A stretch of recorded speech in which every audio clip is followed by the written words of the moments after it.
All right, we are attempting to do Jarf's method of coffee dyeing in a small space, but we really have a large space. I usually dip my papers and then let it drip off the corner and then lay them out. But I am so intrigued by this method and seeing Rachel and Roxy Creations do it that we just got to give it a shot. I'm going to try these spray bottles as long as I can stand it. My grip's not that great. And we got to pick this paper back up. I don't know that I like that. But, you know, experiment. So we get this first layer down, and then we will put our vinyl tablecloth over it.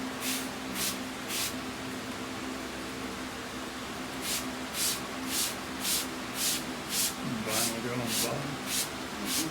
It'll go on top of these. You're going to have to do the spraying.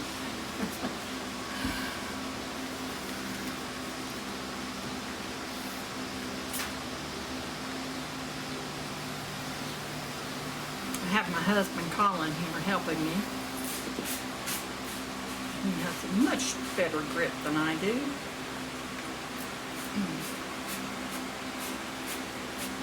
Lots.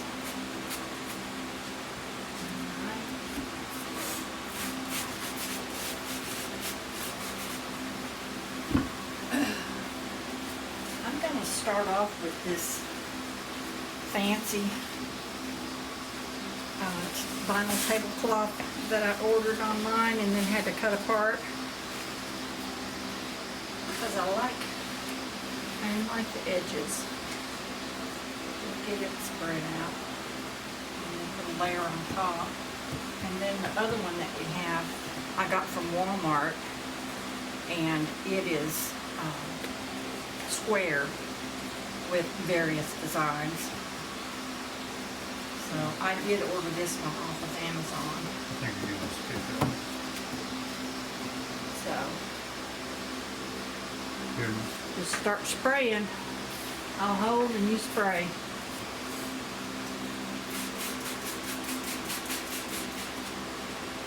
But we have to be done.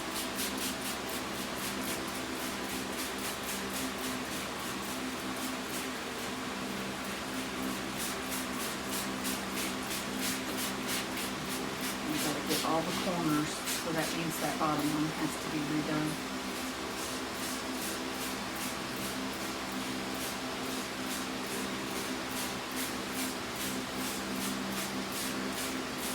Keep going.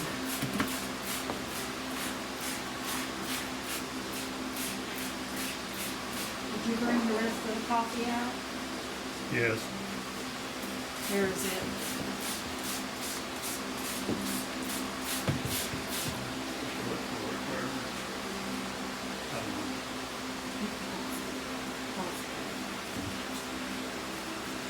You're going to have to shut the screen and open it again and turn it back on. I already did it.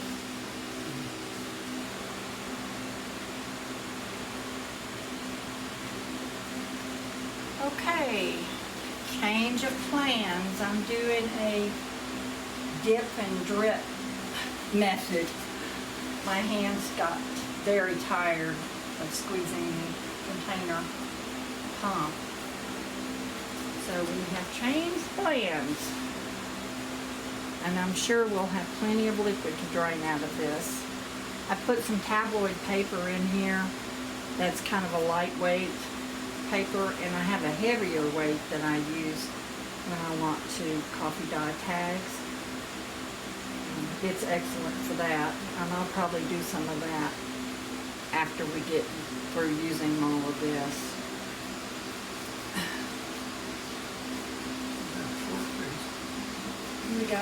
We got more space here, babe.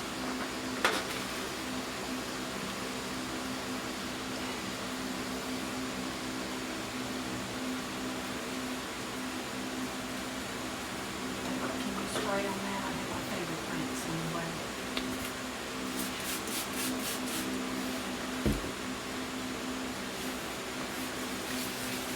Let me finish filling those areas.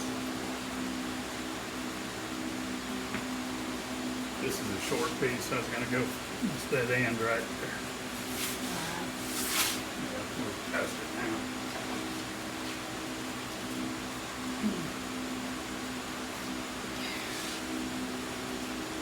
There we go.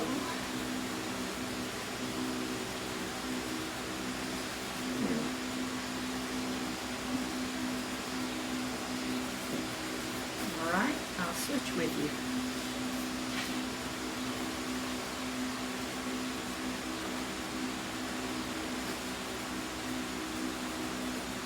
I just bought these containers or these pans at a thrift store for just a couple bucks, and I have 2 of them. And it will hold a long 17-inch piece of paper very easily. In fact, I've got some draft paper, architect paper that's yay long and yay wide. And if I fold it in half, I can just drag it through the whole thing.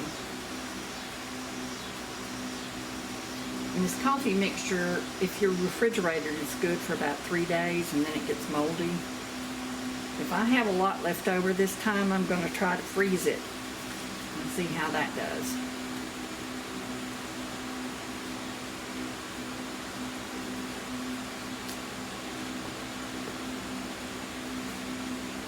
Okay, now we can put some in and use that flap, just that flap on it. On the next one, we'll put it in and then we'll put a layer on top of it.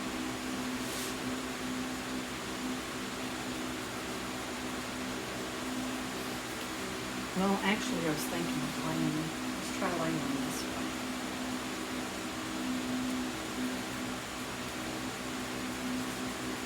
And then we can lay one going up the wall there.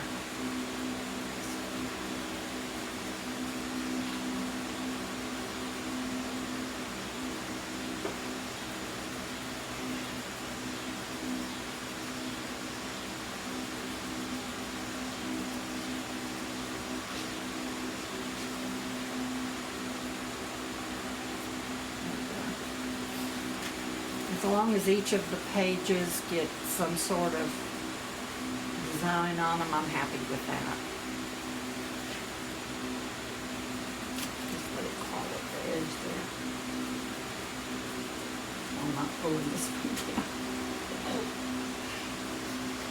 Persnickety.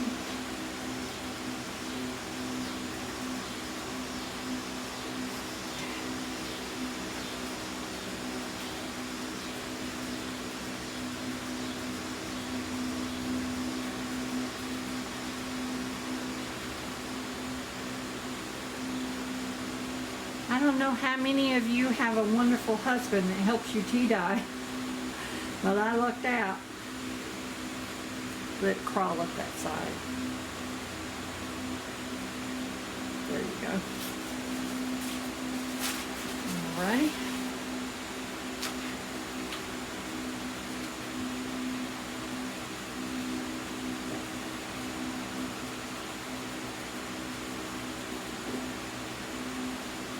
When they cut it at Walmart, they didn't cut to the square, they cut in the middle of it. Which, you know, come on, give us a break. We needed that full square.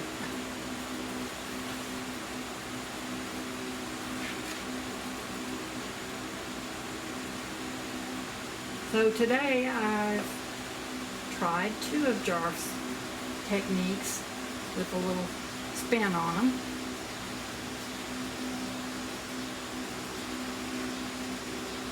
And so far, I'm liking how they're coming out. Keep it up, Jarf.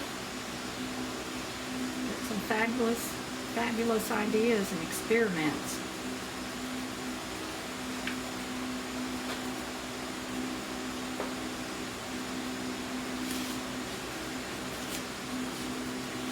We'll be back with you when all of this dries and we have the finished product. Thanks for being with us. Bye. Okay, we ran out of tablecloth and I had this extra netting that I didn't know what to do with. It's just this decorative net from Hobby Lobby or one of those places. And I'm doing some heavy-duty tabloid papers, which I like to collage on. So we'll see what kind of decorative look that I gives. think we can get 4 out of them going this way. All right. Yeah, this heavier paper here.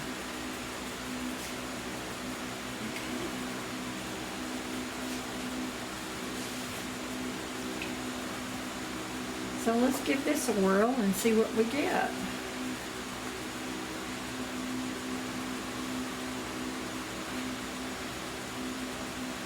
These gold ones were placemats with a lot of holes in them. And so we use some of them. So let's put that over it. And put another layer down.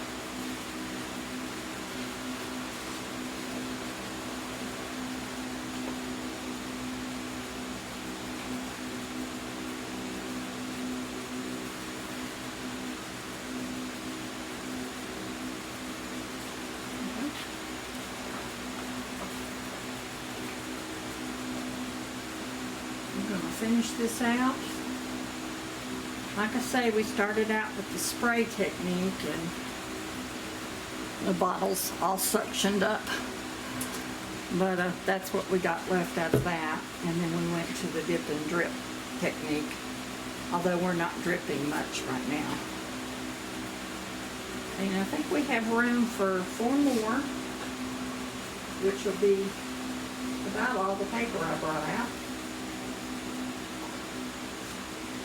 I think we're going to have 30 to 50 pieces of paper. Maybe more than that.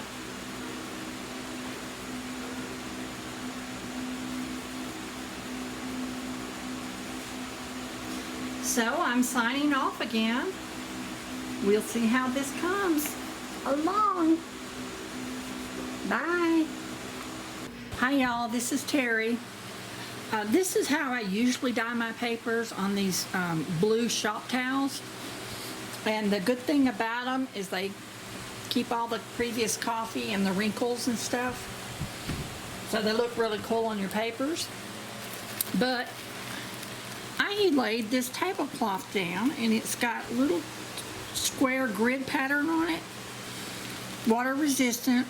I got these at a thrift store and I had put one down and a happy accident happened. Back of our papers have green grid lines. They are so cool. This one, look at that. And it's from the gold tablecloth and the coffee. So one side's that and the other side's this. Well, that's the end of my show and tell. Y'all have a good one. Bye. Hi y'all, this is Terry. I'm back with the results of the coffee dyeing that we did, inspired by Jarf.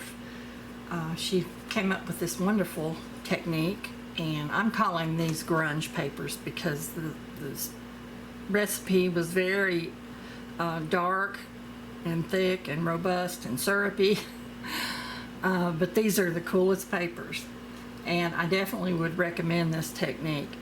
It did take 72 hours for them to dry, and the last batch we took the tablecloths and the netting off and laid them out in the sun to finish drying, because I was a little concerned about maybe getting some mold in there. Some of our tablecloths were heavier than others.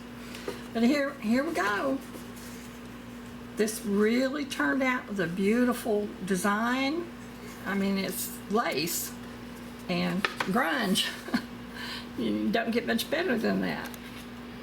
So this yielded 152, and this is 32-pound brochure paper.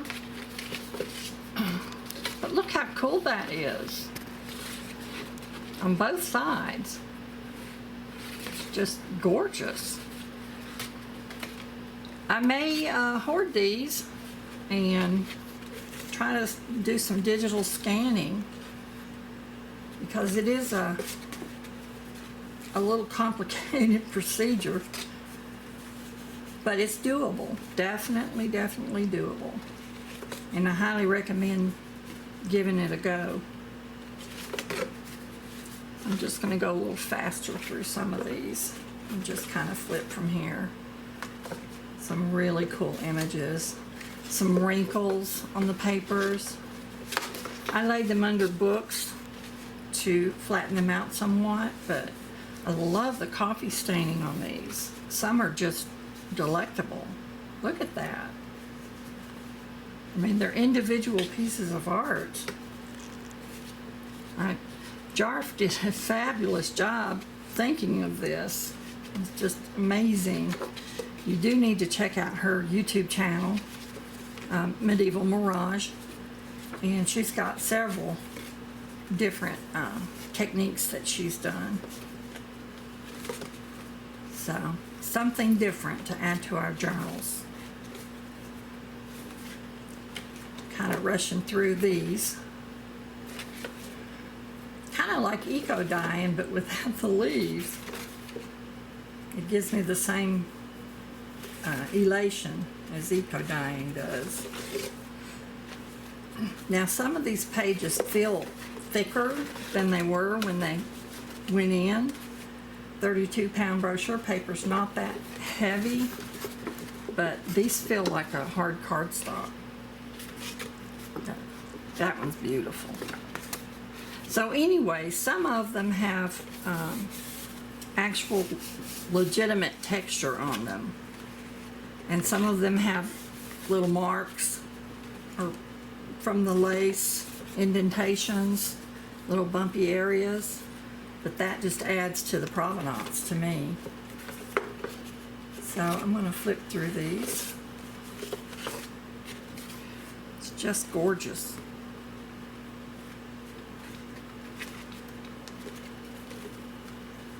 I want to get down to some of the ones we haven't seen, but that's another beautiful one. And it got folded over. They're pretty good to work with. These are really cool. They picked up the netting, so it's layered. You've got like a distant print, and then it does look like you would expect it to feel like lace. I mean, it's amazing. I don't think the camera can capture that. But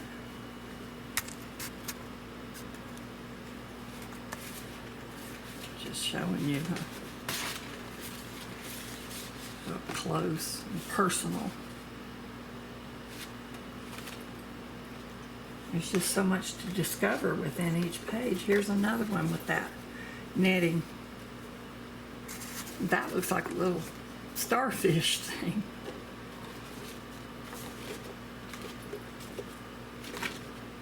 Okay, now we're getting to the other tablecloths that I got at Walmart, and they were squares, as you can tell. Ooh, something cool printed on the back of that one. It's like a building. And the same thing here. So you're getting extra prints on the back of these.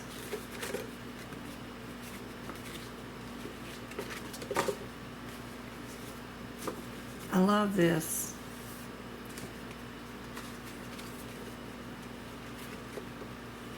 So we actually took the tablecloth and cut it to where it would cover one length. That's so pretty. It looks like a reflection of a city over water. Okay, now this is cool. This is the netting, the fish netting that I got. It left little bumps, but isn't that the coolest texture? I mean, it just feels amazing. It feels like a padded quilting.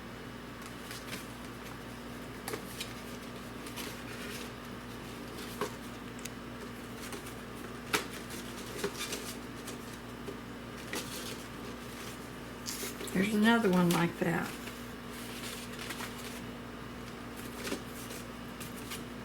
I don't know if you can see it,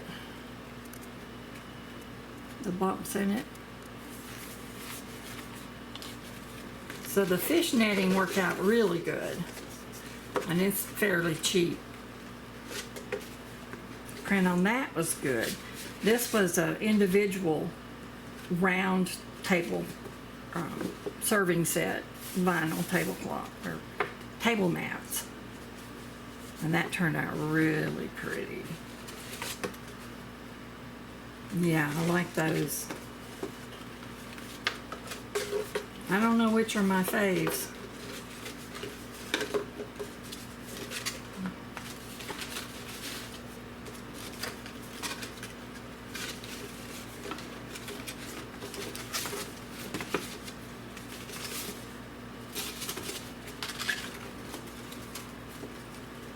So I hope you give this a try.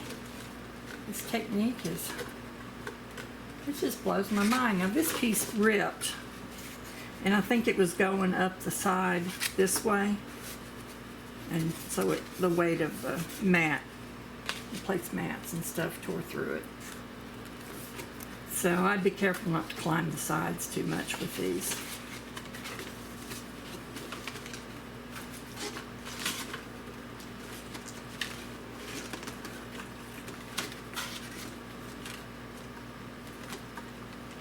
I love the randomness of all of this. That's interesting.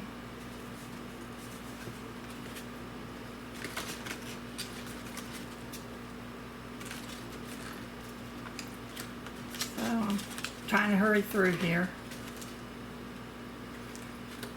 These are really neat. I can't wait to play with them.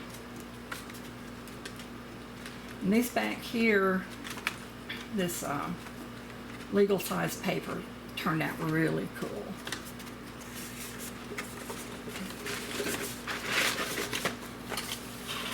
It's got that netting on it. It's really neat. Just pull them out.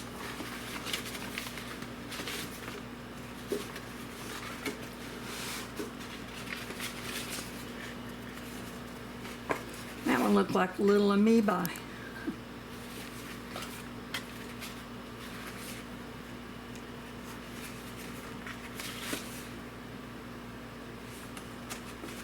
These would be good to collage on.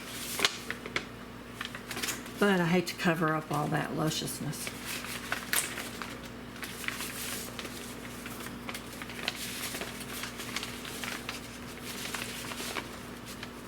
So that's what we got. A lot. I did want to show you clothes. I want to show you my muse. Her name is Ariana, and she came from Angela Patrick. And if you can freeze there, you can see how you can get you one. She hand makes all of these, and they're all different colors. And I got this at our retreat, the one Rankin Studios hosted in August at Scottsboro, Alabama. And we will be having that retreat again next year. So I hope you can make it. I love her. Her doll here, she just really spoke to me. I love her one eye being a button and the other a bead. And then I bought this lovely mushroom made by Annette, Campbell, and she is an admin with Boho Daydreams, so you can contact her there on her Facebook page. Just really cool. I love it. She's got velvet as the topping of it. So that's enough of my experiments for this week. We did the gold splattering, and now we've done this. And we'll see what comes up later. I'm working on a few things, wanting to get started on Christmas, but kind of straddling the fence on that. So thank you for stopping by, and please like and subscribe, and I'll see you later. Bye.